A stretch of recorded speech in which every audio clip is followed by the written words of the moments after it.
Welcome back, ladies and gentlemen. This is Nutmegs and and I am joined by Oduor Jagero. How are you? I'm fantastic. You fantastic. are. Fantastic. I have a feeling about a few things that would be making you feel the way you're feeling. Okay. But I'll get to it. Yeah. Shall we start from, there was too much drama from UCL. Yeah. And I remember the last time we had the conversation, I was saying that some of these fixtures, they look like they're fixed that way to bring the attention they bring. But I don't think people expected some of them to go the way they did. Even before we get to the Real Madrid match, there was Galatasaray that beat someone a whole 5-2. Galatasaray beat Juve? Yes. That was interesting. Because any person would have expected Juve to come out on top of that. Juve has been on a downward trend for a long time now. You know, Juve used to be it's called the old lady, right? Yes. The old lady, you remember just before a couple of teams in England came together to form the Super League.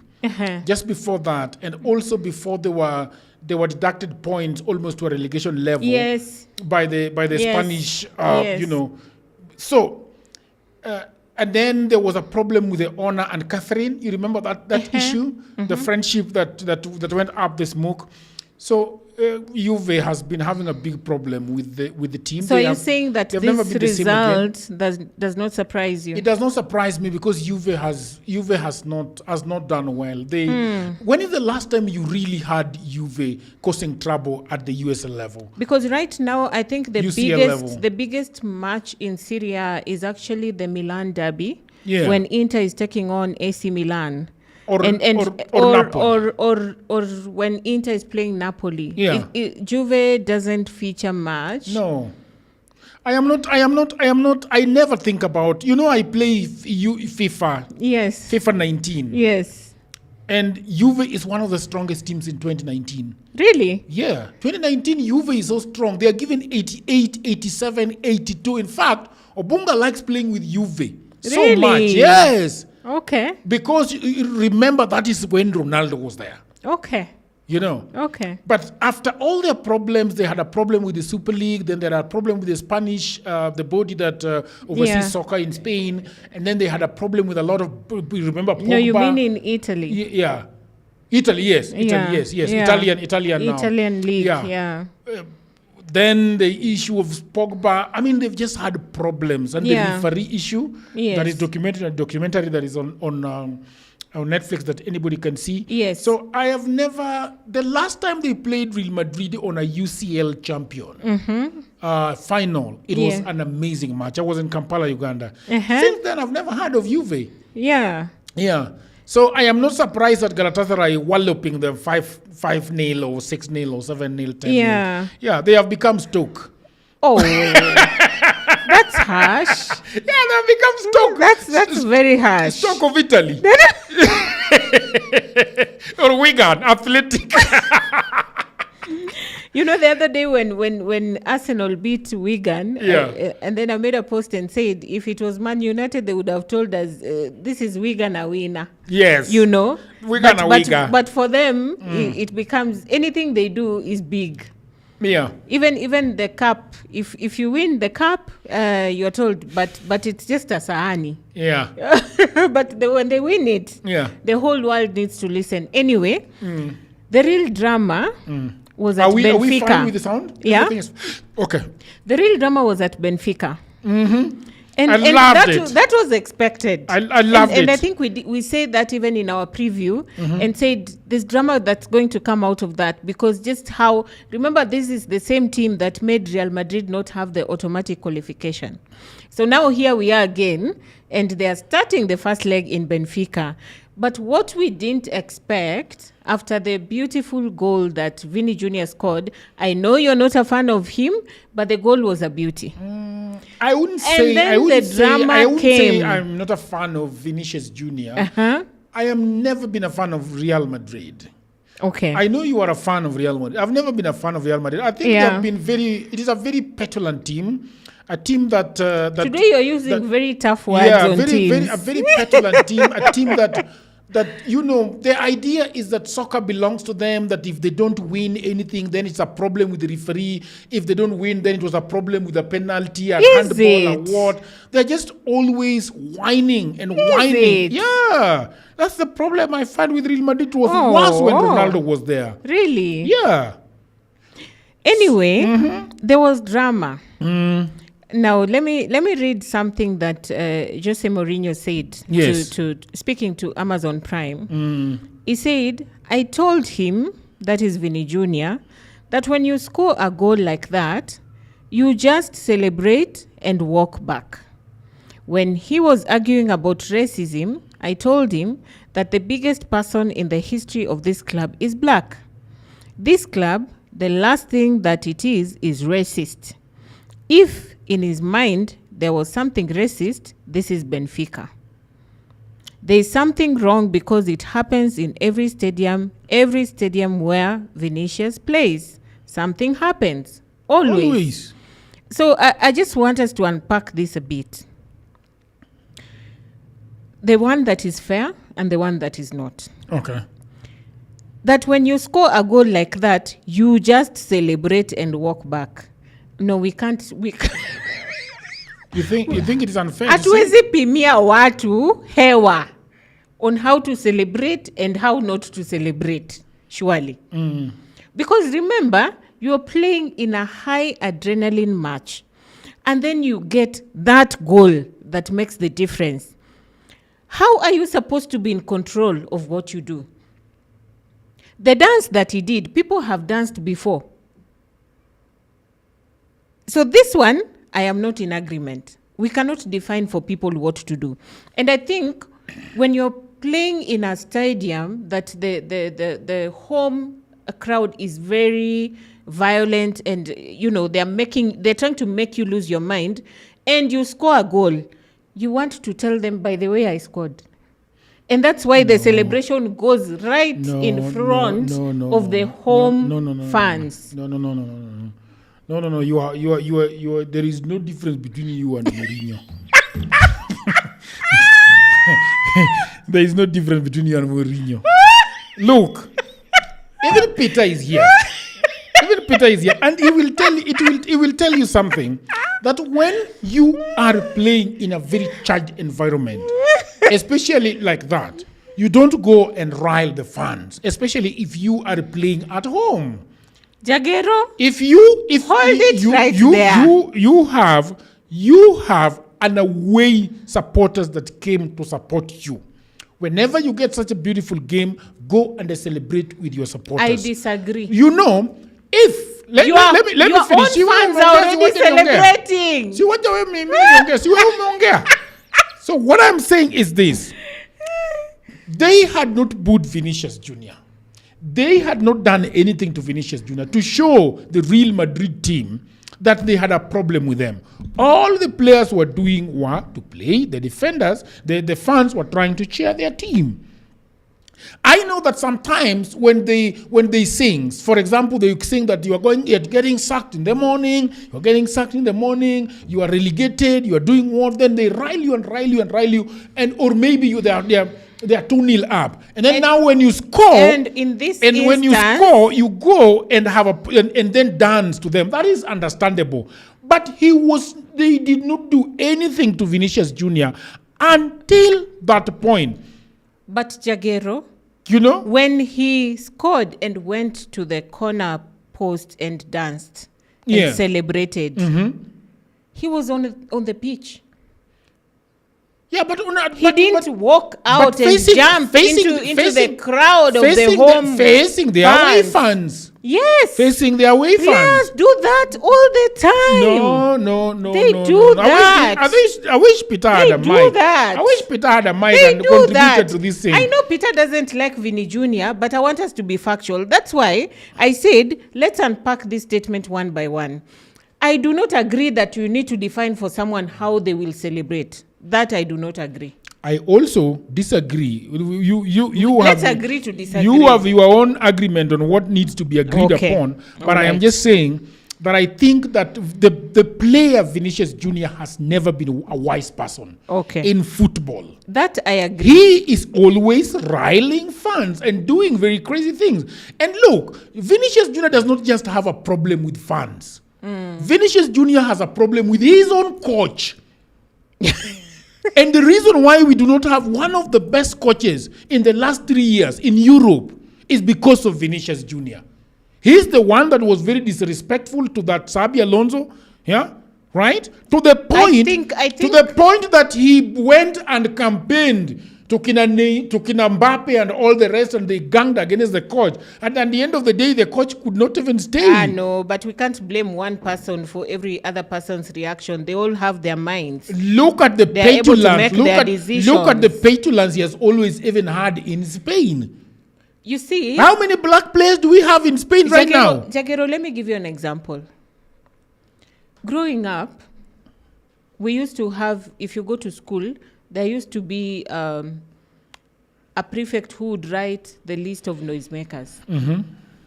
There are these people who tell their stories that they were known to be talkative. And most of them have ended up in media. Of course, they were being punished for just who they are. They love to talk.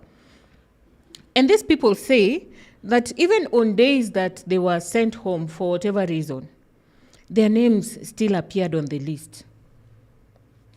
Sometimes, just because you are known to cause trouble, you can be bringing a very genuine issue forward, but because people know that you are a known troublemaker, you will be ignored. So there has to be a line. This is the problem of a young boy going to shepherd the goats, all right? And then suddenly anapiga nduru kwa msitu. Ya kwamba there is a lion coming to eat him. Yes. The people run to go and save him. Then he starts laughing that I was only kidding. The following day, he does the same thing. The following day, he does the same thing. So the day that the lion actually comes, now nobody believes him. No one is going to save him. And this is exactly the story of Vinicius Jr. You cannot be such a petulant fella. He should sit down. And you know, Mourinho is an old man. Mourinho is an old man. And Mourinho, but I'm also going to address something about his statement because he goes straight to, when he was arguing about racism, I told him that the biggest person in history of this club is black. For me, at that point, that is immaterial. Because there's an individual who said something. It is not about. We don't even know. It's not about the black person. It is just Vinicius Jr. saying it. If this person wanted us to know what he was saying, he should not have done this. The players have always done that. He should not have done this. The players have always done it. But that is where you leave the doubt, because you did this. The players have always. You did this. So we are left speculating. Did you not? The players. And then I've seen one of the friendliest games end.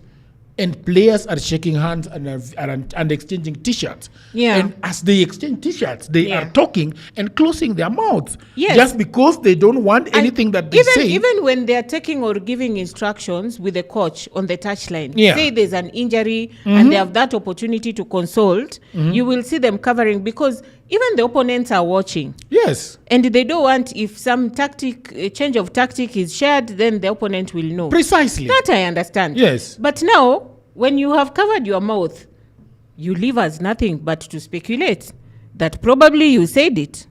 Look, this is what I'm going to tell you. My belief is that boy said something crazy to Vinicius Jr., something bad. Yeah. And Argentinians are known to be very racist. Remember the story of our own Chelsea player, Mr. Enzo Fernandez? Yeah. He did the same thing in a bus, in view of everybody. Yeah. So, Argentina and Argentinians are known to be racist. As a matter of fact, there are so many black people that ended up in Argentina working in sugarcane plantations that were all murdered and killed. Yes. Because right now it is a purist South American country. Yes. There is no black person in Argentina. Yes. And yet they had blacks working in sugarcane plantations. Yes. And so I believe that this boy is young and stupid. He's how old? I think the boy is just 21 or what? Yeah. So, and I think when he saw the consequence and what this might mean, is where now he's trying to come up with saying, oh, I said this word which in Argentine means brother. Which word did he say? I'm trying to find it. I'll tell you the word. Because it was reported that is what he was trying to say. What is the language he used? Which language did he use? And then, because Vini is Brazilian. He's speaking Portuguese. Yeah. And then you are speaking your own mother tongue. But you say a word and you want me to... It is Spanish. Is Brazilians speak Spanish, right? The Argentinians. They speak in Spanish. What's their mother tongue? I think it is Spanish. It's not. Really? No, it's not. I think it is Spanish. It's not Spanish? No, it's not. Okay. It's not. Argentine language. Yeah. Oh, they speak Spanish. Huh? It's mostly spoken. Or they mostly speak Spanish. Yes. But then Vinny would understand that. Yes. Vinny would understand that because he's living in Spain. He's living in Spain. Yeah, so he would understand it. But now, let me find the word. What did he say that the boy said? He said that the boy called him that word. Yeah, but what was the full sentence? There was no full sentence. He just said he just called him that to say one word, but they spoke for long. Let me. I'm just remembering something. You remember the time that Zinedine Zidane headed a man instead of a ball? Yeah, that is in 1998 World Cup. And it goes back to what you were saying, that these players can sneak in something, but now when they need to say officially what they really said, they try to sanitize it. Yeah. Because even for Zinedine Zidane, it is only him who heard. And he said that was crossing the line. You don't talk about my mother. Yeah. And let me ask you something again, Jagero. You're playing a very tense match. You're playing a match that, I think for Benfica, for them it was, we must win at home to take advantage to Bernabeu. To the Bernabeu, yes. And then this guy scores, and he's celebrating, and the only thing you as the opponent can tell him is, bro, come on. But I think there was a fracas. There was a fracas. So the word that came out is not likely what is being said, is what was said. No, Vinicius Jr. is a very interesting fella. You know, it is very difficult to defend Vinicius Jr. It is very difficult to defend that gentleman. Very difficult. The year that he cooked those words, I would not have a problem with him cooking those words. Because so what did he want? So let's go there. What did he want? I wanted him to not cover his mouth. No. I'm asking you, when he rushed to the referee, what did he want the referee to do? No, there's a process. There's a process that FIFA follows when there's a racist issue.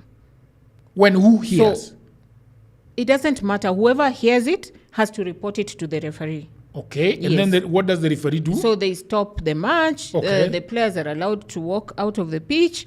I don't know the extent of that process. I will follow it up and find out. But that is what happened. I think the matter has to be acknowledged at that point. And then right now, as we already are aware, FIFA has now opened an investigation. So where is FIFA going to get the words? I don't know what they are going to do about it, because they have to find a way. They are FIFA. They are the governing body for football. That's not my headache. But what do you think there? Because if we are in this room, the two of us, yes, and you get out of this room and say that I did something to you, or I said something to you, and I'm saying no, I did not say anything to you. Yeah. How can you make judgment on that? This is the word I was saying. Other conflicting reports from Argentine media Because remember now the Argentine media is supporting their own, and then the Brazilian media has also supported their own, and there's a lot going on. So the Argentine media suggested is the word. They were not there. They could not see what was said behind covered mouth. So the Argentine media suggested he may have said hermano, in bracket, brother. Why would he say brother in such a tense situation? And then I've just scored against you, and then all you're coming to do is tell me brother. And covering your mouth. And covering your mouth while at it. I think, come on, guys. Crazy. Come on. Crazy. Come on. But that was the drama at Benfica. And of course, Real Madrid left with the advantage. But I think a 1-0 advantage is too slim. Too slim. It looks like a 2-0 for Arsenal in the first half. You said that these guys are going to bottle this thing. You said that they are going to bottle it. Oh, they say that they are going to bottle it. Oh, if Manchester City beats Tottenham on Sunday, it goes to 2 points. Manchester City are playing Newcastle. It is the same Arsenal playing Tottenham on Sunday. Okay. Manchester City is playing Newcastle on Saturday, which when they win, it will be down to 2. And then Arsenal plays that they beat Tottenham. But Spurs. Are we done with Madrid? Spurs have a new coach. Anyway, let's come back to Madrid. The lead is too slim. It's very slim. Anything can happen. Who do you think was the better team in Portugal? It was war, as you call it. This one was war. And I think the return is going to be even more bloody. Because the reason I'm telling you it was war, Jose Mourinho already got his red card. So he's not even going to be there. And for me, I think such things sometimes baffle me, because we know Jose Mourinho and his drama, but to the extent that he can say, and this is what he said, Jose Mourinho on his red card and goes against the referee, it wasn't about Vinicius, second yellow. No, I was sent off because I said something very clear. The referee had a note that basically said, Chameni, Carreras, and Hudson can't get a yellow card because they would have missed the second leg, surely. Yeah, uliona hiyo note. Uliona note. Peter, uliona note. Is it, can they even do that surely? Like write a note to give the referee and say, don't give this person yellow, don't give. Who did that? Ridiculous. He said that. Who did that? That is what Jose Mourinho claimed, and the reason he got his red card. So the referee had a note. He says. There is no no difference between Jose Mourinho and Vinicius Jr. I'm like, dude. There is no. Let's go to the Arsenal game. My friend. There was just too much drama. Arsenal. It was Wolves versus Arsenal. Ooh. It was Wolves. 20th on the log. Hey, my friend, it was drama. 20th on the log. And Arsenal had, their lineup was just their regular players. It was Gabriel and Saliba at the back, as usual. So it's not like they didn't have, normal players. The stats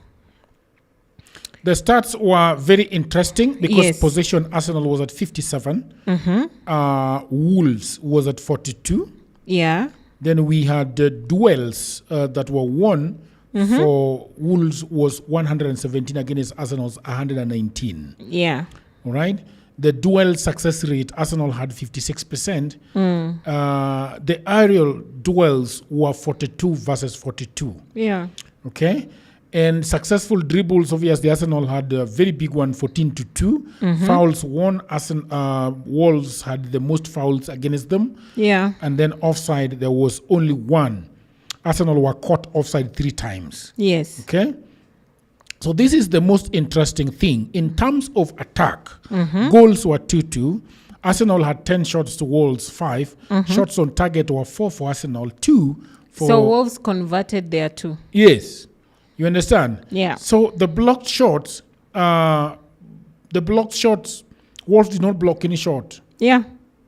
And Arsenal had the blocked shots too. Yes. Shots because shots on target for Arsenal were 4 and they had 2 goals. So 2 went in, 2 were blocked. Yeah. Yeah. So anyway, this was interesting. This was a very, very interesting game. So Arsenal scored through Saka. Yeah. And that in was the a goal 4th minute. after a very long time. Yeah. So you feel like this is a feel good. Saka even celebrated by doing one writing in the air. By signing, showing that he signed a contract. He signed a yes, that was part of his celebration. He has a long-term contract now with Arsenal. And then drama started. So they went into the halftime, 1-0, 56th minute, they scored. And then 61st minute, and the goals for Wolves were beautiful. Amazing. The second one was not so beautiful. No, the second one was it was not such a beautiful dirty, goal, but it went in. Dirty and messy. But the first goal, that was a beauty. And I think it caught them off. I think Gabriel just saw it pass for the this. first time, Raya could not do anything. That monkey could not do anything. You don't score against that guy, man. Yeah. Hey, monkey. Oh. Hey, man, I fear that Except guy. for United, who put 3 past him. Hey, but that is a reality. Yeah. That's a reality. I think he's the best goalkeeper in the Premier League. Yeah, he is. He is even the one leading for the golden gloves. You mean clean sheets? Yes. I wonder why clean sheets is attributed to the goalkeeper rather than Saliba. And that's actually unfair to the defense.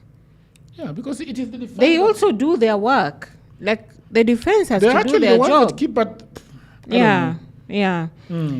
But then now drama started because Madueke left, Eze came in, Gyökeres left, Jesus came in. It was just madness. Saka left, Trossard came in, and then Calafiori. Arsenal fans are mad about this person. What did they want him to do? They say that he's not had good impact before. So they're wondering why, if Arteta is trying to win a match, he would bring in this guy. Even when you watch the video, after the goal has been scored, Gabriel said some not so good words to this guy.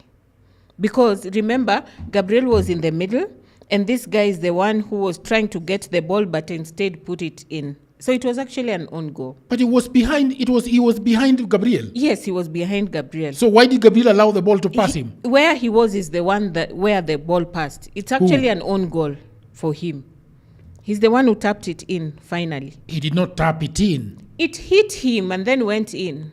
What did Gabriel want to do? If Gabriel was that good, why could he stop the ball? If you watch that video, aside from hitting because he really hit the ground several times. Who, Gabriel? Gabriel. And even when he stood up, he was speaking and annoyed. And I could just, and the guy just sat down, because literally he mopped the floor with the ball. He was sitting.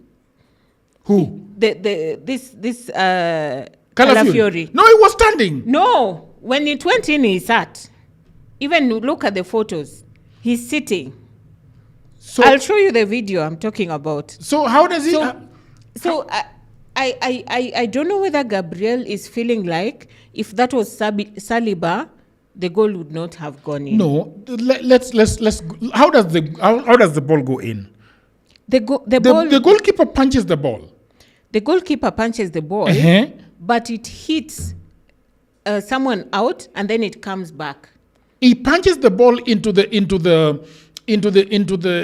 path of a Wolves striker. Yes. Okay. And then it comes back. And he hits it. Yes. And what happens?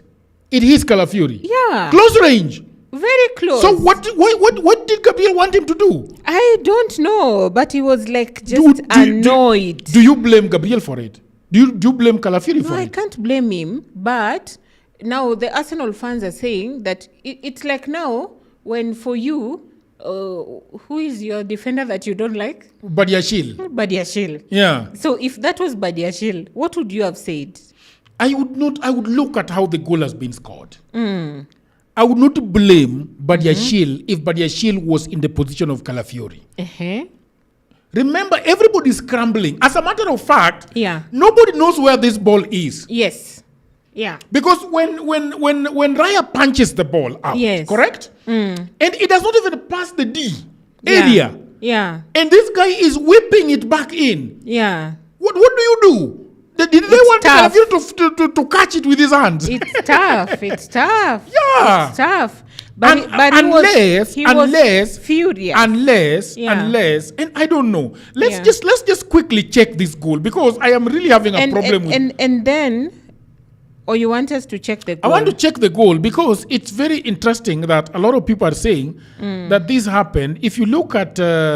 And just as you check the goal, let me read these stats for Arsenal. Okay. So in the last 8 matches, Arsenal have only picked up 3 wins. In the last? 8 matches. Yeah, shauri yao. So against Bournemouth, they won. Then they drew against Liverpool. They drew against Forest. Of course, they were beaten by Manchester United.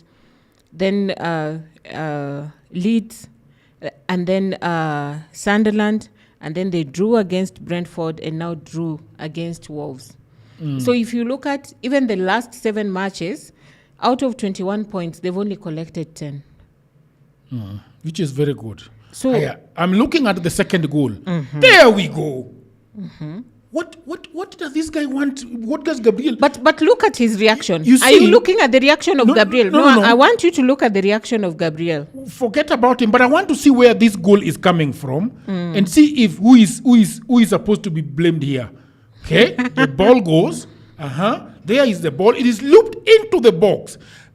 And then comes back out. Wait, Gabriel is the one who actually causes this thing. Actually, it's Gabriel. Go back. Okay, go back. The ball goes in. He's the one who is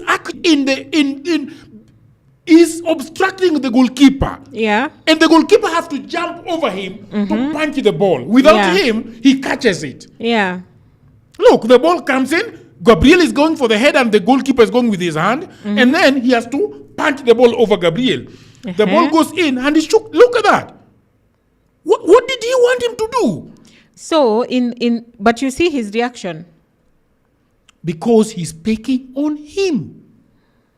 Yeah. He's picking on him. There is nothing those guys have done. Yeah. So yeah, that was very interesting. But yeah, the first goal for Wolves was such a beauty. But as I've always said, Arsenal, I'm not convinced. And even if they were to win this league, it would be so you see, when the ball hits him, it actually hits the post and then goes in. Yeah. So even it's just one of those, instead of the ball going out, it hits the post and goes back in. And why was Arteta defending a 2-goal lead against Wolves, which is sitting 20? Very funny, because... And you see, this is exactly what they did against Aston Villa in the before last year. Yes. Before last season. The season where they went with City to the wire. Yes. They decided to defend against Aston Villa. Yes. Instead of just going and getting more goals. Yeah. If Arsenal had gone and gotten more goals, you see, even the super fan for Arsenal who was really ranting and cussing. I saw that. I was like, yo, that's a lot of Fs. That's a lot of Fs. Yo? I've never seen that guy that angry. Oh my goodness, he was And you know why he's that angry? Because right now he's touching the Premier League. Yeah. Yes, his hand, the Arsenal fans' hands are in the... It is slipping As away. they watch. You see, and now they are hoping that they can beat Tottenham, and they are hoping to beat Chelsea after that. They are not going to beat Chelsea. That's what they are Not hoping. after they eliminated Chelsea in the Carabao Cup. Was it Carabao? Yes. Yes. I don't think they can beat Chelsea. I'm looking at the best outcome as They a are draw. going into the toughest, the toughest two games before they meet City. Yes. And if they drop points on these two games, They are going to drop. If they drop points on these two games, and you see, They are going to on drop. Sunday, what is happening to Arsenal is that they are going to go there a panicked team. Because now the pressure is on They them. are very panicked. Oh my goodness, the pressure is on Because them. now, do you go full attack or do you defend the Yo. remnants of your league? Yo, Can we finish the this? pressure is on them. Yo, So, me, I am beginning to believe you that they are going to bottle this. Because if it goes to the wire with City, we know the person who has got the mental fortitude to win the league. and the team itself. City are able to compose themselves and go for the prize. Arsenal panic too much. No, and then they're too emotional. Like Gabriel.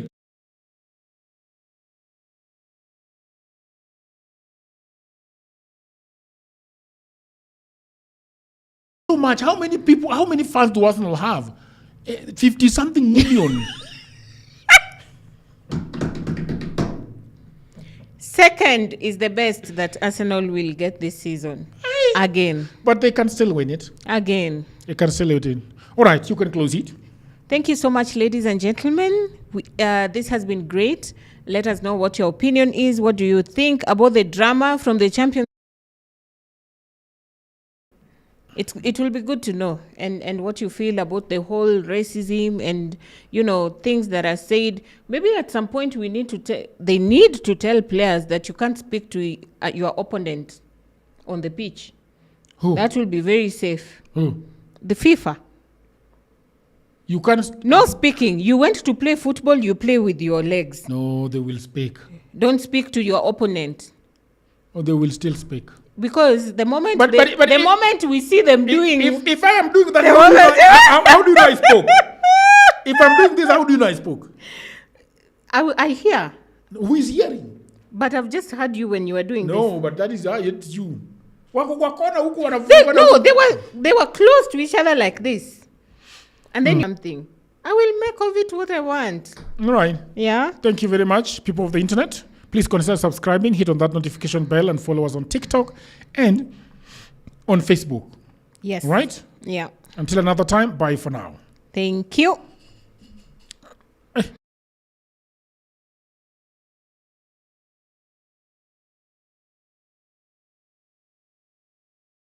Everybody says that there is no job, and that is true. Also, that was me 10 years ago. The problem is that everybody is trying to get a job in their town, in their city, in their marketplace. They ask friends for jobs, mothers call uncles, uncles call brothers, but there are no jobs. Let me tell you what no one is telling you. Jobs migrated online. What I actually mean is there are many, many jobs around the world, and there is no one to do them, except you. I work for Americans myself. I work for Europeans. I work for the Chinese. I work for the Australians. I work for the Canadians. And so, because I have done so much for myself, I said to myself, you know what? I should compile what I've been doing for the last 15 years. So in 2024, I wrote a digital book called Goldmine 18 Hustles for Africans. And then in 2025, AI came. People say AI is taking away our jobs. And for me, I'm going to say false. There are actually AI jobs. Jobs are not being taken by AI, but there are new jobs online that are there because of AI. Now, mimi ni nani? I created more jobs. And for now, in my book, in my new book, we have 25 online and offline jobs that you can leverage on if you do not have a job. So in this powerful volume 2, I share 25 new actionable online hustles specifically researched and tailored for Africans. My new book provides clear step-by-step guidance drawing from my extensive experience and research, including the mistakes I've made and lessons I've learned over the 15 years that I have worked online. So what can you do online? You can become an executive assistant for busy folks in Europe, America, Canada, and get paid for tasks like watching videos and taking online surveys. Okay? You can build a lot of things, shop without capital, be an affiliate marketer, or you can also become actually an English tutor and tens of AI jobs. If you have a job, that is fine. But I also know that you can buy this book for that brother, for that sister, for that mother, for that cousin, for that husband who is watching Netflix all day at home. Buy it for your friend who is always asking for cash. You know that friend. Now, all the information is on the description below. You can also inbox me, you can WhatsApp me, or go to my website, which is odworjigero.co.ke. And now, back to programming.